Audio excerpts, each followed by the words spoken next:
Good evening, everybody, and welcome to the GSMC Hockey Podcast presented by the GSMC Sports Network. I'm your host, Garrison McDaniel, and we have a great show for you guys today where I'm excited to be talking about free agency, give some more updates throughout free agency as this is now day 3 of it, and I do apologize. I do have a little bit of a busted lip, so if you do see that on my bottom lip, no control over that. I also, going into my second segment of the night, talking about whether or not the Oilers have the best forward core in the NHL. I saw some things on Twitter that might suggest that I saw somebody post that they have the best forward core in cap history, which I think we need to be bringing it a little bit back there, the narratives. But I do think that it's a fantastic forward core, and is it good enough to be the best in the NHL this upcoming season? That'll be our second segment. Our third segment, we'll be talking about there is an abundance of players that re-signed with teams, and we'll just be talking about all of them, whether or not they're good. They're good contracts, as there were a few of them that really blew up the market on was that Monday when day 1 of free agency was happening. I was caught up with the free agents going everywhere. Didn't talk about the resigning or the guys that re-signed, so we'll be doing that in the third segment. Our fourth segment, we're going to start a little series here on the GSMC Hockey Podcast talking about we're going to start with the Anaheim Ducks, giving season previews for every one of the 30 NHL teams leading up into the NHL regular season. And then our fifth segment, we'll be talking about Tampa Bay Lightning extending Hedman and letting Steven Stamkos walk. So we're going to just be talking about the whole offseason for the Lightning, how weird it's been. It's a decision. It's a decision, all right. So we'll be talking about that in our fifth segment. But before we get into all of that, guys, as always, if you want to become a bigger part of the show than you already are, help support out the GSMC Podcast Network more than you guys already do just by watching. Use the tips and donations link at the GSMC at GSMCpodcast.net if you want to help us out.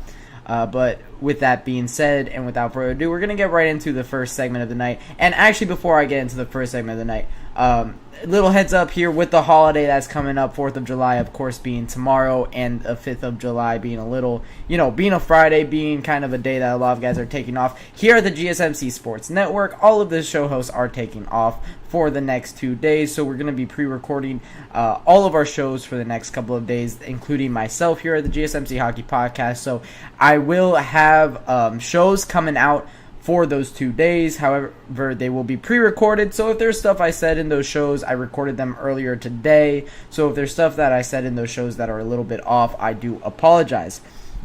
So we are gonna be getting right into this first segment here, talking about the NHL free agency and giving updates here. Alright, so I'm gonna just go from yesterday really and talk about the guys that did sign places. So where we left off, the most recent signing was, I believe, it was probably the most recent signing was, I don't know if I got to Shane Gostisbehere. I know I talked about Jeff Skinner. So on Monday, after things kind of trickled in here at the end of Monday, we saw that Shane Gostisbehere went to the Carolina Hurricanes on a $3.2 million AAV contract. That is a little bit of an overpay, in my opinion, for Shane Gostisbehere, but we'll see how he plays. He can always play better and improve from the recent years that he's had. TJ Brody got a 2-year deal with the Chicago Blackhawks. 2 years, $3.75 million per year deal there. Ilya Samsonov, a 1 by 1.8 in Vegas to probably be a backup goaltender to Adam Hill. Zemgus Girgensons went to the Tampa Bay Lightning at 3 years, $850,000 AAV. Adam Henrique re-signed with the Edmonton Oilers. We'll talk about that in the next segment. Some other big names that went. Cole Lind signed with the Dallas Stars, I believe, on a 2-way deal. You had, of course, Victor Hedman extend. James Reimer went to the Buffalo Sabres, the goaltender, for a 1 by 1 deal.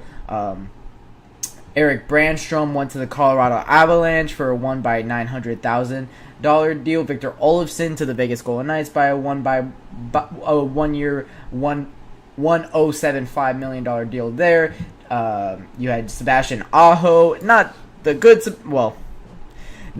superstar Sebastian Aho from the Carolina Hurricanes, but the New York Islanders Sebastian Aho on a 2-year, $775,000 deal goes to the Pittsburgh Penguins. Thomas Tatar goes to the New Jersey Devils by 1.8. Adam Gaudette, a 1-year, $775,000 deal. You also have Cam Atkinson, a $1,900,000 deal going to the Tampa Bay Lightning. Other names, the St. Louis Blues signed Adam Jiricek to an entry-level deal, which is an interesting one. We'll see how that plays out for Adam Jiricek, where they're planning on putting him, but that's one to keep an eye on. You have Tyler Mott going 1-year, $800,000 deal to the Detroit Red Wings, and then today some big names did go in free agency. Jack Johnson was one of the first of the last kind of defensemen left on the board. He goes to the Columbus Blue Jackets, going back to the Blue Jackets where he played for, I believe, 5 years from 13, or maybe 7 years, 6 or 7 years. Of course, being dealt in that Jeff Carter trade to the Columbus Blue Jackets, decided to make a home there for a little while, going back there now when he's 37 years old after winning a Stanley Cup. Nate Schmidt going to the Florida Panthers. Carson Meyer going to the Anaheim Ducks. Vladimir Tarasenko is probably the biggest name off the board. Now going to the Detroit Red Wings at a 2-year deal, $4.75 million AAV.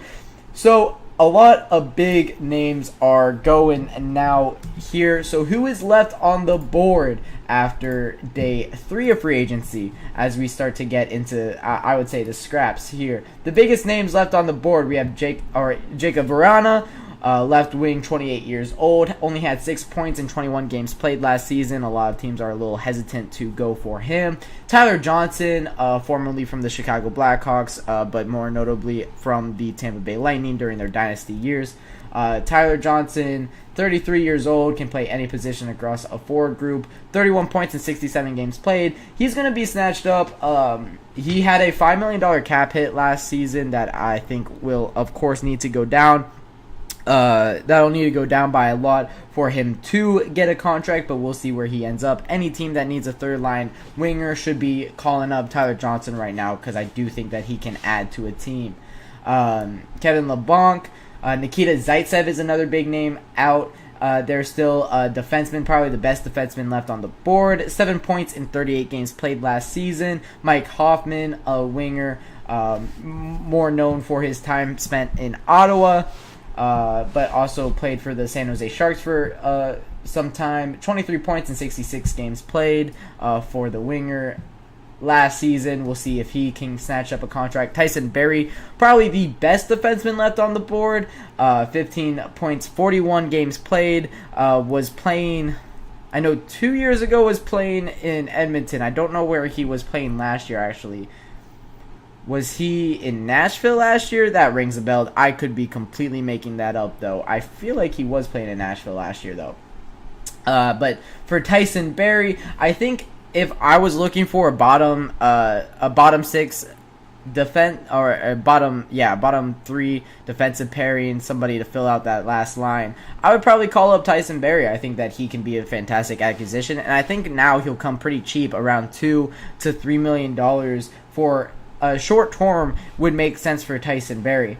John Klingberg, another guy that I would be calling up. Coming off of a big injury last season, however, he is still a very talented defenseman. We'll see how he does play next season when he finds a home, ultimately, because he is good enough to find a home. Jack Roslovic, formerly from the New York Rangers, spent most of his career in Columbus and Winnipeg. He was a part of that Patrick Laine, Pierre-Luc Dubois trade back in 2021. I believe that was when that happened. He could put a shift in center, but more notably a winger. Had 31 points in 59 games played, and was pretty good for the New York Rangers on their cup run. Or they didn't, but in the Stanley Cup playoffs, I should say. Ryan Sutter and Joe Pavelski are still listed on CapFriendly.com. However, I believe both of those players are going to be retired for next season, so they won't get a contract. Some other big free agent: Marco Scandella, Tanner Peterson is still on the board, Justin Schultz is still on the board, Adam Bokvist is probably the biggest. He's 23 years old.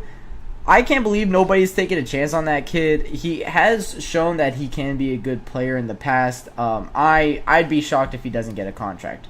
Kyle Okposo, Oliver Shillington. I'd be shocked if Kyle Okposo plays another game in the NHL, getting his Stanley Cup. I expect him to retire here soon. But Dominik Kubalik is still on the board. Alexander Barbanov is still on the board. Alex Goligoski, who I expect to retire. Max Pacioretty, who might retire, but he's 35, so he can still definitely play. Daniel Sprong at 27 years old, still on the board. Kevin Lankinen at 29, probably the best goaltender, still on the board. Cal Clutterbuck, Anthony DeAngelo, Kaylor Yamamoto, who is 25 years old and has played some very fantastic hockey in the past. I'm surprised he is still on the board. I think he should definitely be somebody that a lot of teams look at. Matt Martin still on the board. Antti Ranta is still on the board. Michael McLeod. And then you get kind of to the bottom of the barrel, I would say. You have guys like JVR, Milan Lucic, Steven Lorentz, Kevin Shattenkirk, who are still available. All of them are gonna take low contracts, but they are, a shell of their former self, I would say. So those are the guys still left on the board after day 3 of free agency. It's going to be interesting to see what goes on throughout the weekend. The next time I'll update you guys on the NHL free agency board is Monday, so a lot of these guys will get contracts by then, so I'm excited to see what does happen.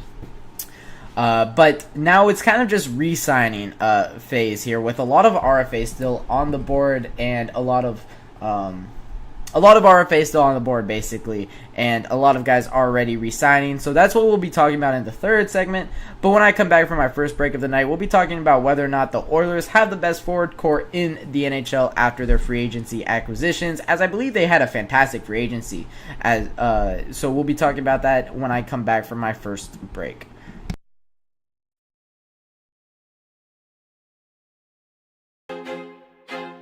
I feel like I'm losing my mind. Is everybody in the world blind? Please, Lord, give me a sign, a sign. I feel like I'm losing my mind. Is everybody in the world blind? Please, Lord, give me a sign, a sign. I wanna be the greatest. Everybody on the fake shit. I look around and feel like everybody is the fakest. I make this every day and I'm impatient, hoping one day I blow up from the basement. Statement, the top is so vacant. I don't hear shit that I think is amazing. Waiting for my day when I'm playing sold out shows for 1,000 faces. Hey, give me that crown, get in my way and to be put down. It ain't your place, all this my town. If I want that shit, then I'll get it right now.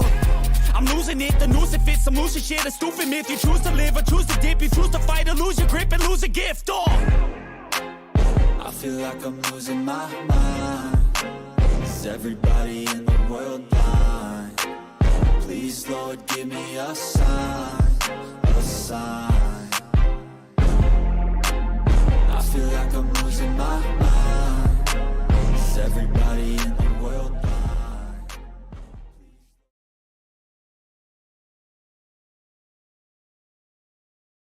Welcome back to the second segment of the GSMC Hockey Podcast, presented by the GSMC Sports Network. I'm back with, as I said, the second segment here, talking about the lines for the Edmonton Oilers, whether or not they can go back-to-back in a Stanley Cup final and, compete a little bit better next time. I talked about how the lack of forward depth was very concerning for this Edmonton Oilers team, and how much that affected them when it came to winning a Stanley Cup. Well, they have forward depth now. They went out and got some fantastic acquisitions at a very low cap hit, and then re-signed guys that I believe are going to help this team out a lot. First and foremost, they went out and got Jeff Skinner at a $1 million contract. That's an absolute steal for a guy that is able to play at a point per game pace. If he is on a line with Connor McDavid, as it is, as they have it on the website I'm looking at right now, I do still expect that Ryan Nugent-Hopkins is on that line, but if you have Jeff Skinner, Connor McDavid, and Zach Hyman on a line, I'd be very excited to see what that line produces. Connor McDavid might have 200 assists. Not actually, but truly, that line could be fantastic. Their second line listed is Dylan Holloway, Leon Draisaitl, and Victor Arvidsson, which could be a fantastic line as well. Dylan Holloway taking a step forward, I expect next season, so we'll see how that plays out. And then the third line being Ryan McLeod, Ryan Nugent-Hopkins, and Evander Kane. That is a fantastic third line. That third line was pretty much their second line for most of the season, so very, very impressive. And then their fourth line, Matthias Janmark, Adam Henrique, and Connor Brown. The accusations that they had in free agency was one of the best. That forward core can be very fantastic, but how does it compare to other forward cores in the NHL? The first one that I'm going to compare it to is the Rangers. So when we're talking about the top end talent, of course you gotta give it to the Edmonton Oilers with Connor McDavid, Leon Draisaitl. That top end talent doesn't touch anybody. But when we're looking at the depth and whether or not, guys like Kaapo Kakko will be on this team next season, Jimmy Vesey, whether or not they're going to be on the team next season for the New York Rangers is still up in the air, but this forward group is still crazy. Of course, I'm saying all this in reaction to some things I saw on social media talking about how this forward core could be the best in salary cap history, not just this next season. So I want to compare it to the cores that I think might be better than it next season. The Rangers core, I think, is the best forward group that the NHL had last year, and I think that, it will only get better. Chris Kreider, Mika Zibanejad, and Riley Smith is going to be their top line. That's a fantastic top line. Their second line is going to be Artemi Panarin, Vincent Trocheck, Alexi Lafreniere. Fantastic second line. Third line, Will Kyle, Filipino, Kaapo Kakko. Gross third line. Fourth line, Jimmy Vesey, Sam Carrick, and Johnny Brodzinski as listed on dailyfaceoff.com. That is a fantastic forward group, and I think it just absolutely blows the Edmonton Oilers forward group out of the water. Other forward groups that I want to talk about, the Panthers forward group: Carter Verhaeghe, Alexander Barkov, Sam Reinhart, Matthew Tkachuk, Sam Bennett, Evan Rodriguez, Eetu Luostarinen, Anton Lundell, Mackie Samoskevich, which I think is a fantastic signing. I kind of glossed over that one. Samoskevich is going to be a fantastic third line player for the Florida Panthers. He is somebody that can put up 50 to 60 points in a season, and I think that is a fantastic addition to a line like with Anton Lundell and Eetu Luostarinen. I think this forward group doesn't have the top end talent of the Edmonton Oilers, and maybe the Edmonton Oilers are a little bit better of a forward group than the Florida Panthers are now for next season. But I think especially with the additions of Samoskevich and Jesper Bokvist, I think is going to be fantastic for the Florida Panthers. So that's one forward group that I like a lot. Another forward group that I like a lot, the Tampa Bay Lightning. Of course, they do lose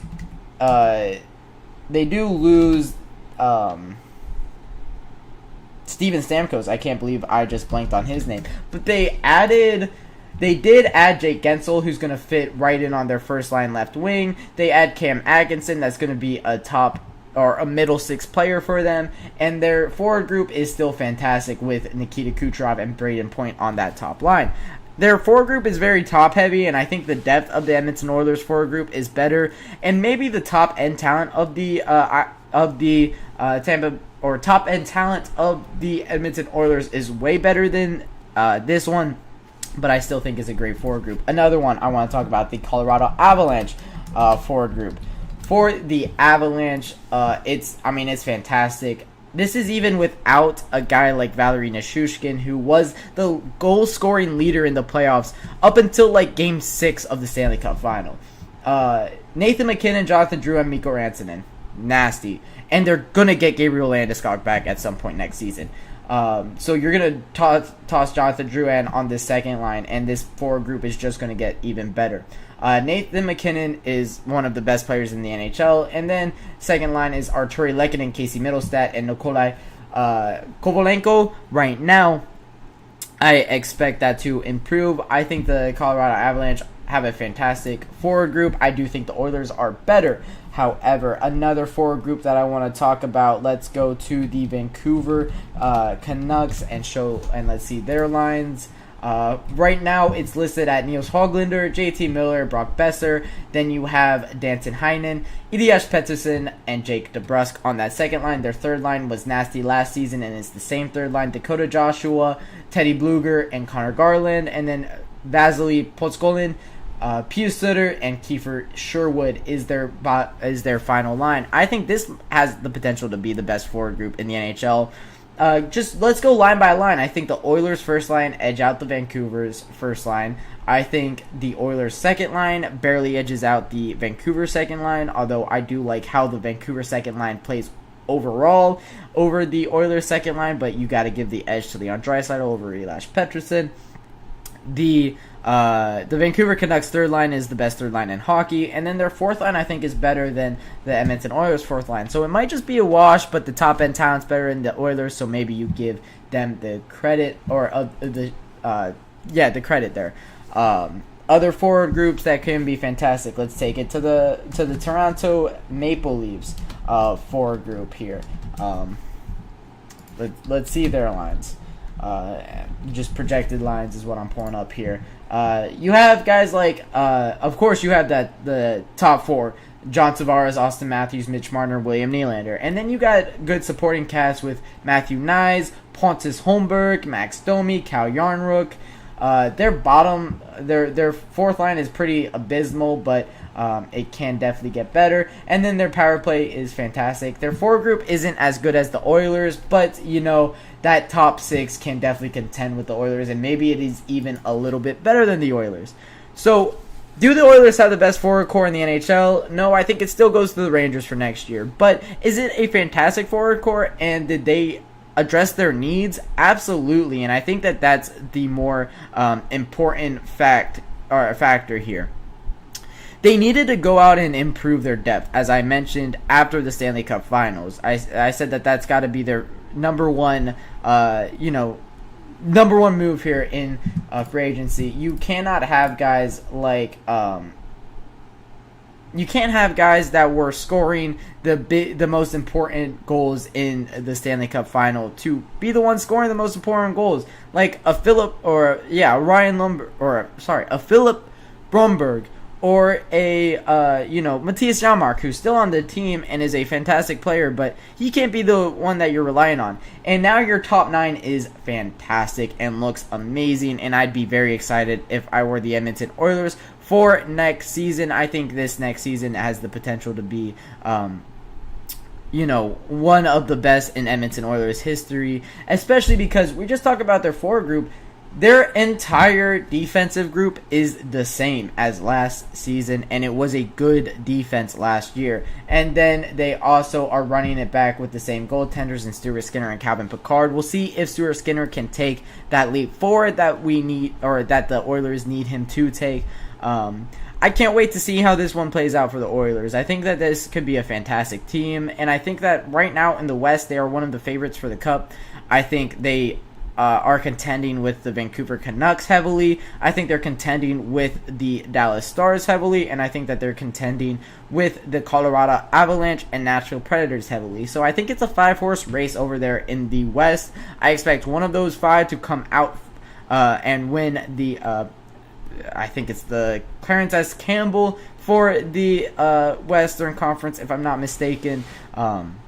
So we'll see how that plays out, but that'll wrap it up for our second segment, talking about whether or not the Oilers have the best forward core in the NHL. When I come back, this isn't free agent frenzy anymore. It's re-signing frenzy, as a lot of guys have re-signed or gotten contract extensions from their team, and we're going to be talking about that in the third segment of the night.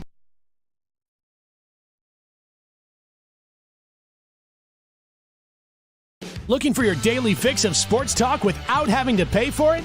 GSMC Sports Network is available on YouTube. Just search GSMC Sports Network. Get your fix of daily sports talk shows on YouTube, absolutely free. NFL, college football, NBA, MLB, MMA, UFC, fantasy football, and so much more.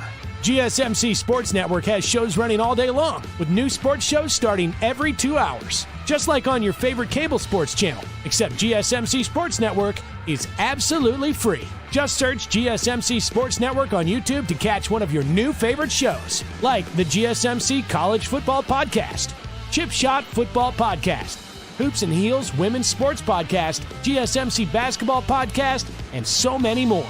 Check it out for yourself. GSMC Sports Network, now available on YouTube absolutely free. Search GSMC Sports Network on YouTube right now.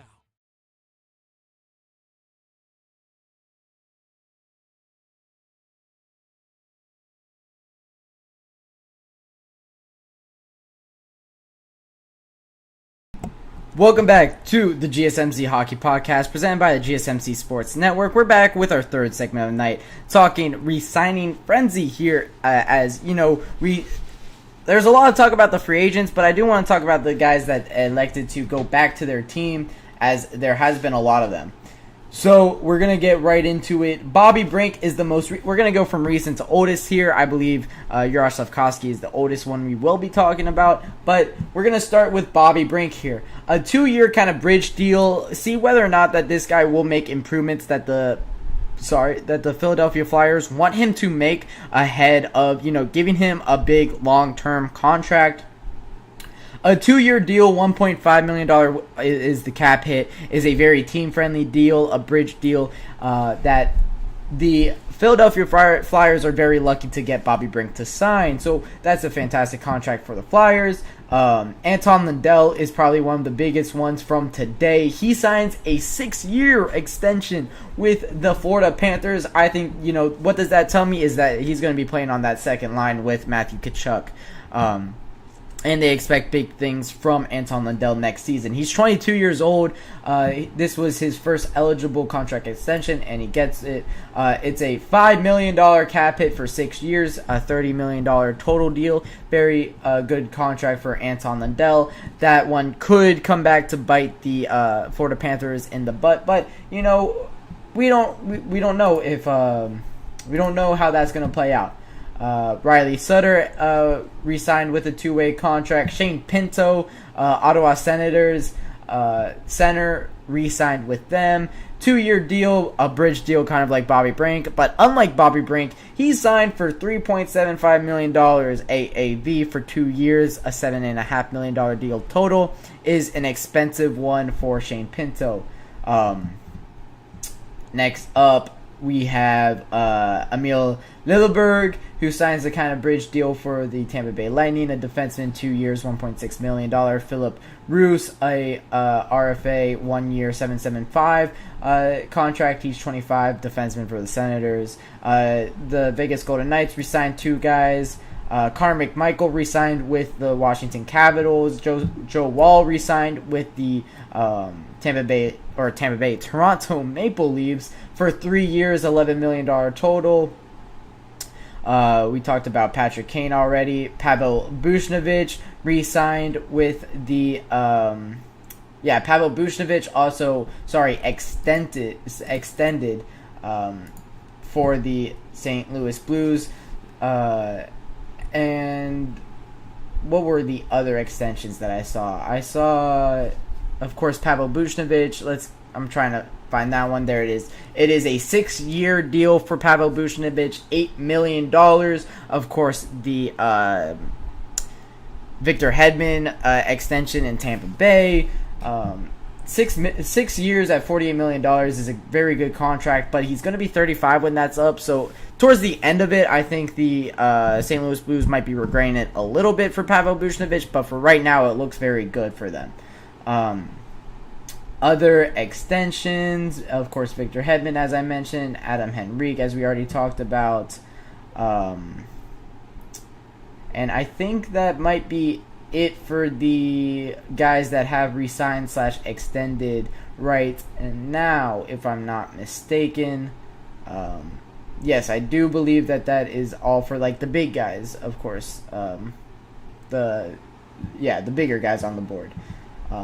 Of course, UC Saros, but that happened a little bit ago. So for the guys that are still up for extensions, the biggest name is probably Mo Sider, but they also have Lucas Raymond and Joe Veleno for the Detroit Red Wings that they need to re-sign. All those guys are going to be very expensive. Maybe Joe Veleno won't be, but you do expect him to take a little bit of a step forward next season. Other guys, Martin Necas, who has made it very clear that he is not going to be re-signing in Carolina and wants a trade. Jeremy Swayman is one of the bigger names that needs a contract still. He is, of course, future Vezina winner in Boston. He definitely needs a contract. It's going to be an expensive one for Boston, too. I know Igor Shesterkin is looking for an extension. We'll see how that plays out, as I think I saw that he wants like $12 million in an extension, which would be absolutely insane. The Blue Jackets have a host of a host of young guys that they need to re-sign in Kirill Marchenko, Cole Sillinger, Kent Johnson all need new contracts this season. I think all three of them will get bridge deals, though, kind of along the lines of a Bobby Brink contract. I wouldn't be too worried. The Utah Hockey Club needs to re-sign Barrett Hayton, who is a restricted free agent. Oliver Wahlstrom for the New York Islanders is a restricted free agent. Other big names here. Other big names like Seth Jarvis is still an RFA. Quentin Byfield is still an RFA. Or still needs a new contract. Thomas Harley still needs a new contract. Ilya Tolvanen still needs a new contract. Cole Perfetti, Matthew Beniers, Dawson Mercer, Joe Veleno. And as I'm saying all this, did Jack Rosovich just sign with the Carolina Hurricanes?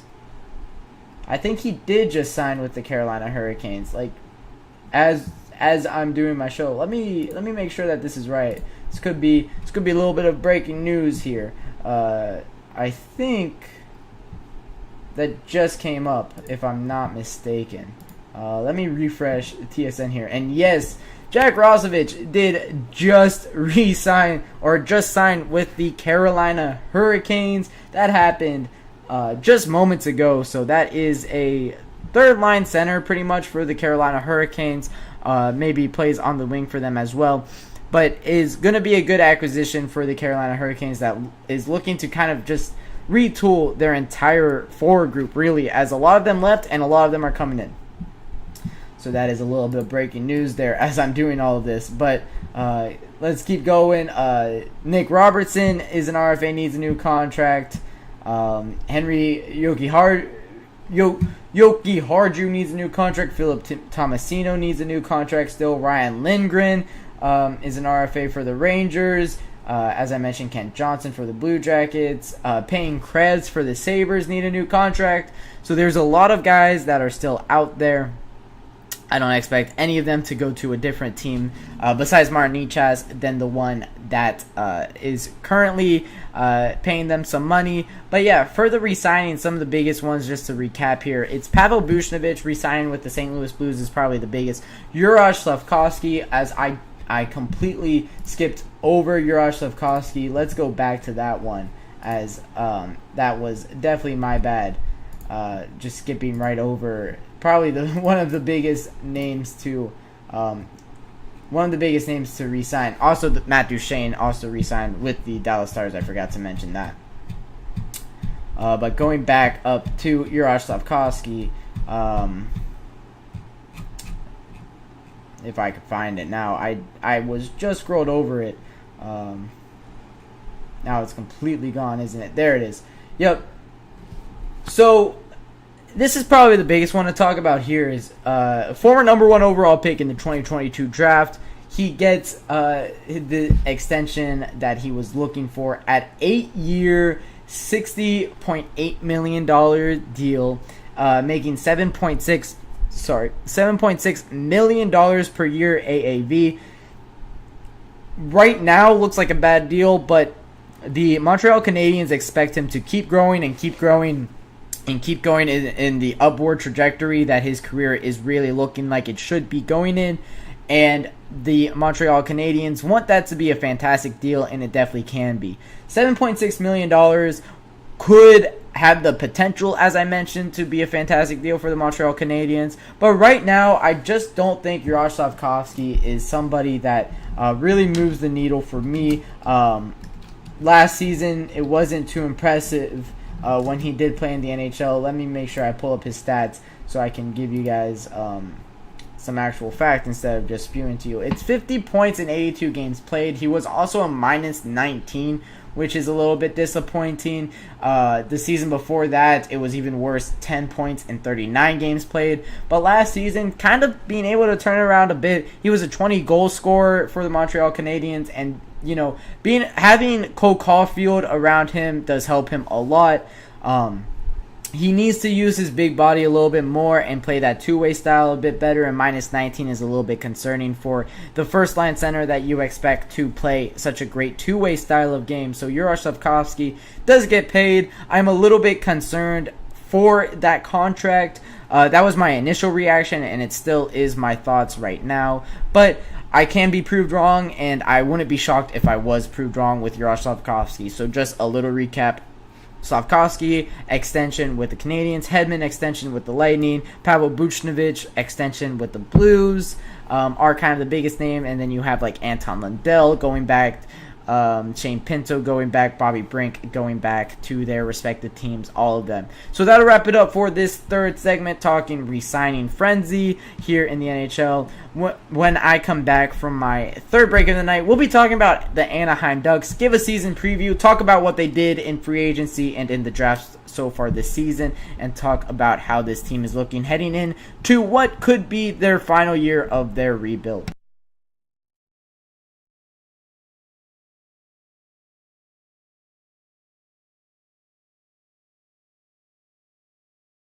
For the best and latest podcasts available anywhere, go to the podcast app on your cell phone and type in GSMC to access free content-rich podcasts on health and wellness, book reviews, sports, entertainment, relationships, social media, movies, technology, finance, and even weird news. Subscribe and download the GSMC Podcast Network's family of shows, available everywhere podcasts are found.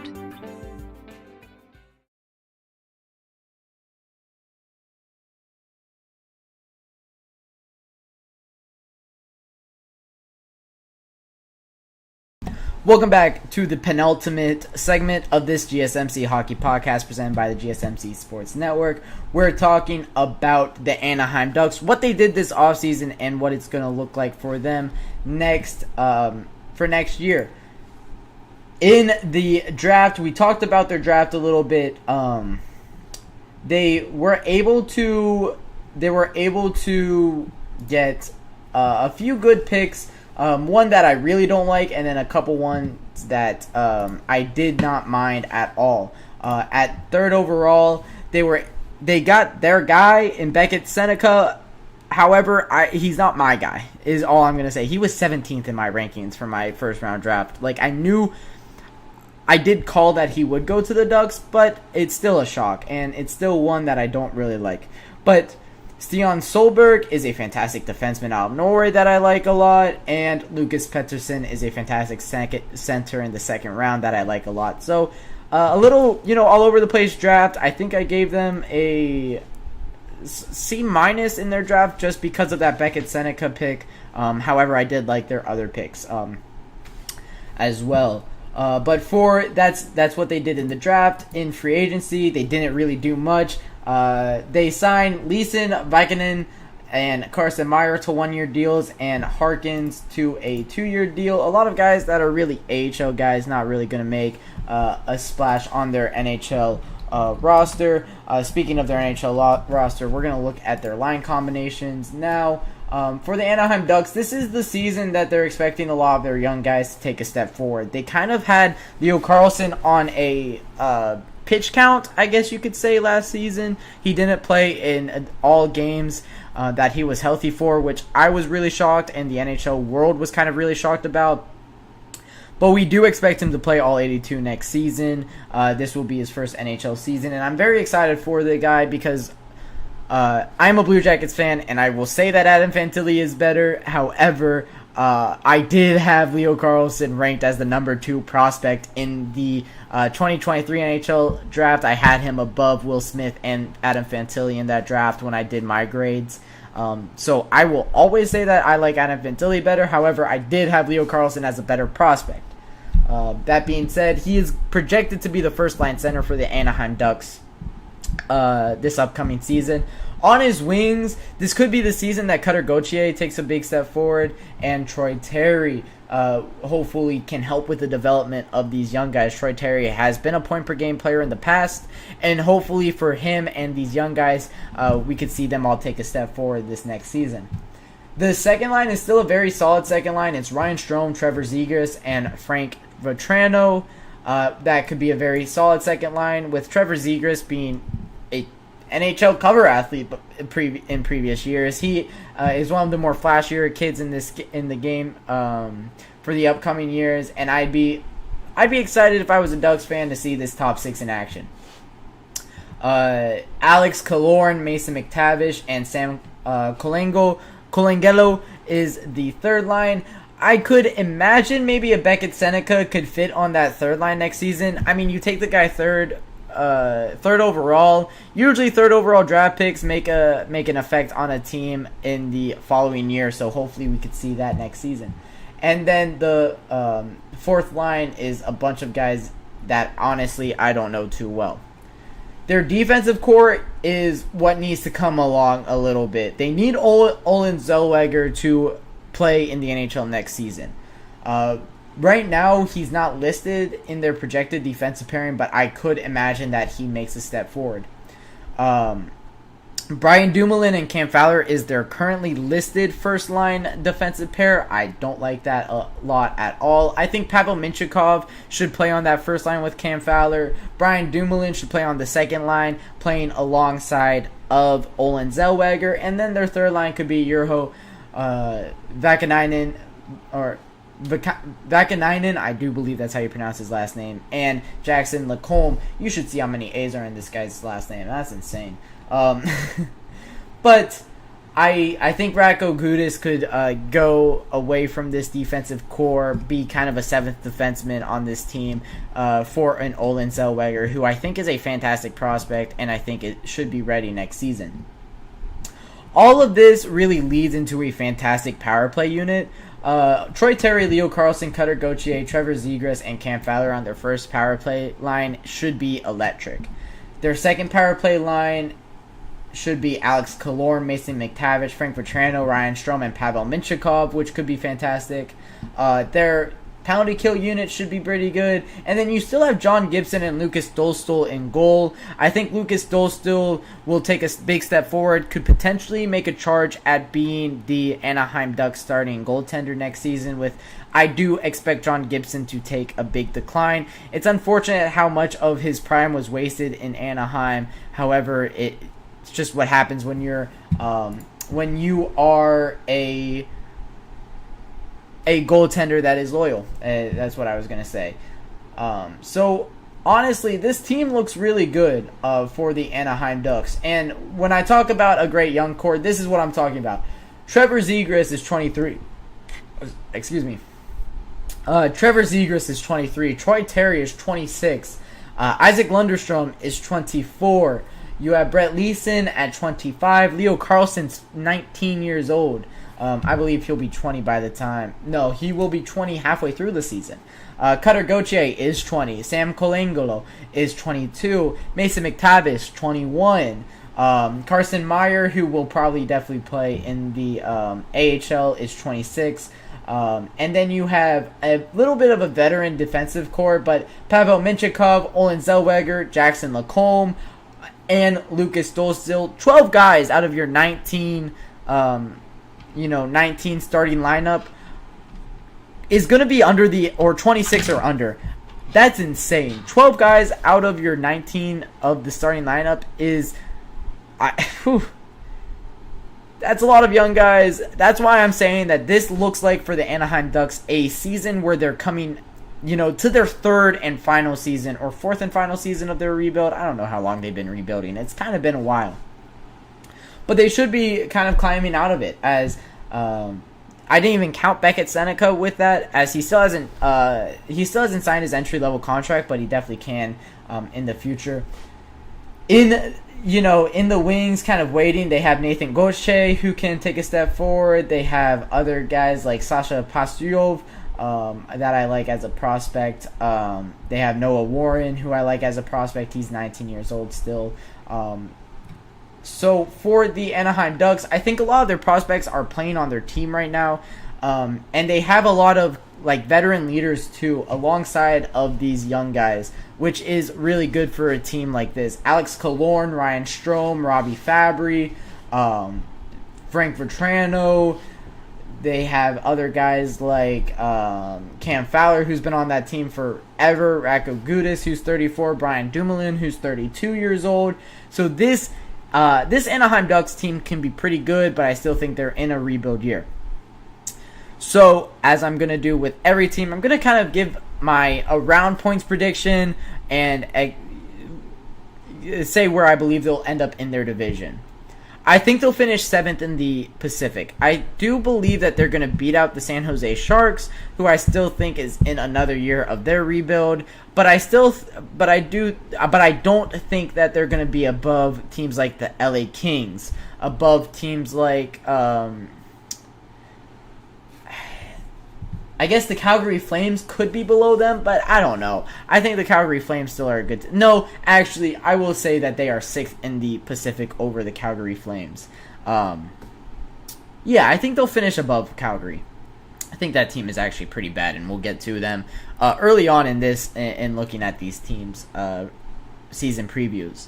So I'll say that they get 6th in the Pacific, finish around 78 to 82 points, right around that point per game mark, but nothing really above that. That's kind of where the Senators were last season, kind of where the Devils were last season, and I think that that's a good benchmark for the Anaheim Ducks. I think that that's kind of how this team will play. Of course, this is banking on their prospects and the young guys on their team playing to what I expect them to play to next season, but we'll see how that plays out. I'm excited to get to watching the Anaheim Ducks, as it's going to be a young and flashy and fun team to watch, and I can't wait to see another year of Leo Carlsson's development. That's a guy I've been watching for a very long time. As I mentioned, I did believe that he was the second best prospect out behind only Connor Bedard in that 2023 class that was absolutely stacked at center. So I am excited for this Ducks season, but I do think they do miss out on the playoffs another year. I think they are still 1 year away, maybe 2 years away from getting to that playoff spot. So that'll wrap it up for this fourth and penultimate segment of the night, talking about the Anaheim Ducks season preview. When I come back from my fourth and final break of the night, we'll be talking about the Tampa Bay Lightning. What are they doing? That's a hint to what my feelings toward this team for next season is.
Welcome back to the GSMC Hockey Podcast for this fifth and final segment of the night. We're talking about the Tampa Bay Lightning as they extend Victor Hedman but let Stamkos walk. Okay. if you're going to give Victor Hedman the exact same contract that he got when he went to the Victor Hedman got as Steven Stamkos did when he went to the Nashville Predators in free agency, I think is absolutely criminal. That's just the take here, and we'll elaborate on this. Steven Stamkos got exactly an 8x4 in Nashville. Victor Hedman got an extension for 8x4. So you have the money to pay him the next 3 years, and the problem was they were worried about the decline for Steven Stamkos. Well, I'm gonna call BS because Victor Hedman is 2 years younger than Steven Stamkos, and you're giving a pretty similar contract. You're gonna be paying Victor Hedman this much money until he's 39 years old, if I'm not mistaken. He was born December. Yeah, you're gonna be paying him until he's 39 years old. This money. You have now they have $5.75 million in cap space. They had the money before free agency to go out and sign to re-sign Victor Hedman. They needed to offer him more than $3 million. That number to me is criminal. Steven Stamkos is I have it pulled up. Your career leader or your franchise leader in points at 1,056, goals at 515, hat tricks at 11, power play goals at 195, game-winning goals at 79, even strength goals at 315, regular season games with 4 or more points at 17. In a single season, he has most goals in a single month, most goals in a single season at 60. Most overtime goals in a single season at 6, most power play goals in a single season, most game-winning goals in a single season, most even strength goals in a single season. He was the captain of two Stanley Cup winning teams. Let's see his awards. He has won the he's 2-time Stanley Cup champion. He is a 9-time All-Star. He is a 2-time Maurice Richard winner. He was a World Cup of Hockey champion in 2016. It's just criminal, man. He was your captain for how many years? Your number 1 overall pick in 2008. Captained this team for so long, led this team to 2 Stanley Cup champions, never got a Conn Smythe, so I guess not the best player on the team in the 2 cup runs, but it's brutal. If I was Steven Stamkos, I would be hurt. I would be absolutely heartbroken. If the team that I gave so much of my, so much time and so much love to in a city I love so much did this to me, it would be hard. It's one thing if they just let Steven Stamkos walk. It's another thing to let Steven Stamkos walk, trade for Jake Gensel, who has no ties to the Tampa Bay Lightning whatsoever, and sign him to a $9 million contract for the next 7 years. I get it. Jake Gensel is probably a better player right now than Steven Stamkos is. Well, actually, if you look at the seasons each player had, Steven Stamkos just had an 82-point season with 42 goals in it. Jake Gensel, let's look at his 2023-2024 season. As it was last season, last season it was 67 games played and 77 points, if I'm not mistaken. He did have 25 points in 17 games played in Carolina. So over a point per game player for Jake Gensel, and you're getting that in return, paying him probably $2.5 million more than you were going to pay Steven Stamkos for a player that has no ties to Tampa Bay whatsoever. You also had to give up a pick. I believe they had to give up a second-round pick in next year's draft. Yes, it was a third-round pick in next year's draft for Jake Gensel. I think that is brutal. I get it if you believe that Jake Gensel makes your team better right now, and I think that's completely fair to say and completely true. it's still your best player in franchise history that you just let walk. And not just let walk, you offered him a contract. You offered him probably the most disrespectful contract that I've seen for a player of his caliber. $3 million for Steven Stamkos, that is your franchise leader in almost everything. That's just a spit in the face, truly, and it just is. A TSN writer that I follow, Jesse Pollock, tweeted out when they did extend Victor Hedman, and I completely agree with it. Let me pull up the tweet, make sure I get it correct here. Let me make sure I get this right here, if I can find it. It's pretty down his tweet history. I know he maybe he deleted the tweet. That might truly have deleted the tweet.